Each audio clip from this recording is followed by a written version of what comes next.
मुसलमानों के लिए रमज़ान से ठीक पहले शाबान का महीना आता है, जिसकी 15वीं रात बेहद ख़ास मानी जाती है, जिसे शब बारात की मुक़द्दस रात भी कहा जाता है। जिसे शब बारात की मुक़द्दस रात भी कहा जाता है। शब बारात की रात में इलाही से बंदा अपने गुनाहों की माफ़ी मांगता है और कब्रिस्तान में जाकर अपने पुरखों, अपने बुज़ुर्गों की मग़फ़िरत की दुआ मांगता है। रात को मस्जिद में जाकर अपने अपने परिवार के लिए दुआएं मांगता है, नफली नमाज पढ़ता है, अपने रब से अपने परिवार की खुशी और तंदुरुस्ती के लिए दुआएं मांगता है। इस दिन मीठे पकवान और हलवा भी बनाया जाता है। वहीं शाम में मस्जिदों पर रोशनी करके तकरीर का प्रोग्राम भी किया जाता है। शब बारात को लेकर कई सवाल भी हैं, जिनके जवाब इस वीडियो में देने की कोशिश करेंगे। इसके अलावा कुछ और बातें भी हैं जिनको हम कहने की कोशिश करेंगे कि मानी जाए या नहीं मानी जाए। खास करके इस रात के नाम पर मुस्लिम युवा जो करते हैं, जिसका दीन और इस्लाम से कोई लेना देना नहीं है, उस बारे में भी बात करेंगे। तो सबसे पहले हम वही बात कर लेते हैं कि शब बारात इबादत की रात कहलाती है, अल्लाह से दुआएं मांगने की रात कहलाती है, ना कि रात भर मस्जिदों और दरगाहों पर टोपी पहनकर चक्कर काटने, बाइक घुमाने और सड़कों पर इधर उधर घूमने की रात है। अगर ऐसा करके बाकी लोगों को परेशान करने की भी रात नहीं है ये। इबादत घर में भी की जा सकती है, घर के पास मोहल्ले की मस्जिद में भी की जा सकती है। तो बजाय शहर में रात भर टोपी लगाकर मोटरसाइकिल पर घूमने के बजाय आप अपने ही मोहल्लों में घरों में बैठकर इबादत करें तो बेहतर है। जो युवा बाहर सड़कों पर बाइक घुमाते हैं, सड़कों पर इधर उधर घूमते हैं, उन्हें घर के बड़े लोग समझाएं, समाज के जिम्मेदार लोग ये पैगाम दें कि रात भर टोपी लगाकर शहर की सड़कों पर आवारागर्दी करने को इबादत नहीं करते हैं, बल्कि घरों में बैठ के घरों के पास जो मस्जिदें हैं उस मस्जिदों में जाकर नफली नमाज पढ़ें, इबादत करें, कुरान की तिलावत करें, और अगर अपनी मस्जिद में महफिल हो रही है तो वहाँ जाकर सुनें। वो इबादत है और ये इबादत की रात है, तो इसको सही मानों में इबादत की रात है। अब आते हैं कुछ और सवालों पे जो शब बारात से जुड़े हुए हैं। कई घरों में इस दिन फातिहा भी दी जाती है। ऐसे में बहुत से लोगों का यह सवाल होता है कि शब बारात की फातिहा आखिर किसके नाम पर दिलवानी चाहिए या किसके नाम पर देनी चाहिए।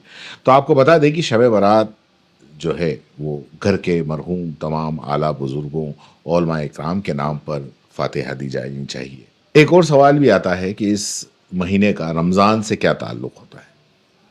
तो ये सवाल भी है कि शब बारात के कितने दिन बाद रमज़ान की शुरुआत होती है। तो आपको बता दें कि जिस दिन शब बारात होती है उस दिन शाबान महीने की 15 तारीख होती है, और इस 15 तारीख के बाद यानी शब बारात के 15 दिन बाद रमज़ान का महीना शुरू हो जाता है। सऊदी अरब में पहला रोज़ा 1 मार्च 2025 को रखा जाएगा। हालांकि ये चांद निकलने पर होता है कि चांद कब निकलेगा। हमारे यहाँ पर तो यही है कि चांद जब दिखाई देगा तभी रमज़ान की शुरुआत होगी। शाबान के महीने के बाद में रमज़ान का महीना आता है, यानी कि इस्लामिक कैलेंडर का ये 9वां महीना होता है। और सऊदी अरब के जो शाही सलाहकार हैं और धार्मिक मामलों के जो एक्सपर्ट हैं, उन्होंने ये जानकारी दी है कि सऊदी उलमाए बोर्ड के सदस्य शेख अब्दुल्ला सुलेमान अल मानी ने ये बताया कि इस्लामिक कैलेंडर के मुताबिक 1 मार्च से रमज़ान शुरू होगा। वहाँ पर 29 और 30 मार्च 2025 को रमज़ान में के आखिर में रमज़ान का आखिरी रोज़ा होगा, और चांद देखने के हिसाब से ईद उल फित्र 30 मार्च 2025 को होने की संभावना जताई है। इसका मतलब ये कि इस्लामिक कैलेंडर के हिसाब से रमज़ान और ईद की तारीखें पहले से ही अनुमानित की जा सकती हैं, लेकिन आखिरी फैसला चांद दिखने पर ही होगा। इसे भारत के हिसाब से देखें तो मोटे तौर पर भारत में ईद सऊदी अरब के 1 दिन बाद होती है। इसलिए ऐसा माना जाता है कि भारत में 2 मार्च 2025 से रमज़ान की शुरुआत होगी। اور اسی دن پہلا روزہ رکھا جائے گا۔ کچھ لوگوں کا یہ بھی سوال ہے، سعودی عرب کی بات نکلی کہ سعودی عرب میں شب برات منائی جاتی ہے یا نہیں؟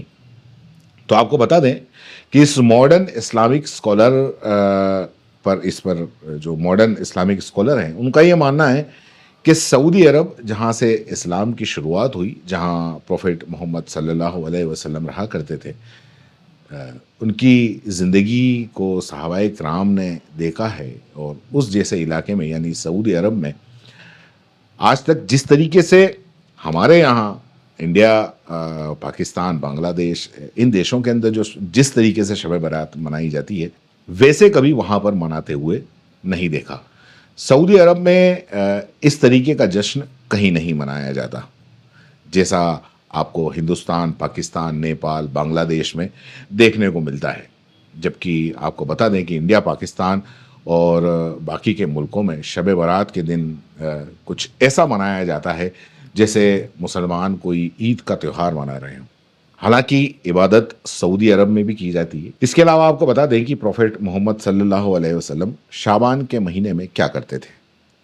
ایک حدیث میں آتا ہے کہ نبی پورے شعبان کا روزہ رکھا کرتے تھے، اور 2 ہی مہینے ایسے ہیں جس میں مسلسل روزہ وہ رکھتے تھے، ایک شعبان کا مہینہ اور ایک رمضان کا مہینہ، کیونکہ اس مہینے بندوں کے جو اعمال ہیں اللہ کے سامنے پیش کیے جاتے ہیں۔ اس لیے اسلامک اسکالرس کا یہ کہنا ہے کہ اس مہینے اگر آپ کو نبی کی سنت فالو کرنی ہے تو آپ کثرت سے روزہ رکھیں، نہ کہ ان چیزوں کو کرنے کی کوشش کریں جن کا دین سے بالکل بھی تعلق نہیں ہے۔ امید ہے آپ کو آپ کے کچھ سوالوں کے جواب مل گئے ہوں گے، کچھ سمجھ بھی گئے ہوں گے۔ فی الحال کے لیے اس ویڈیو میں اتنا ہی۔ تو سب کو شب برات آج کی رات ہے، عبادت کریں۔ اللہ حافظ۔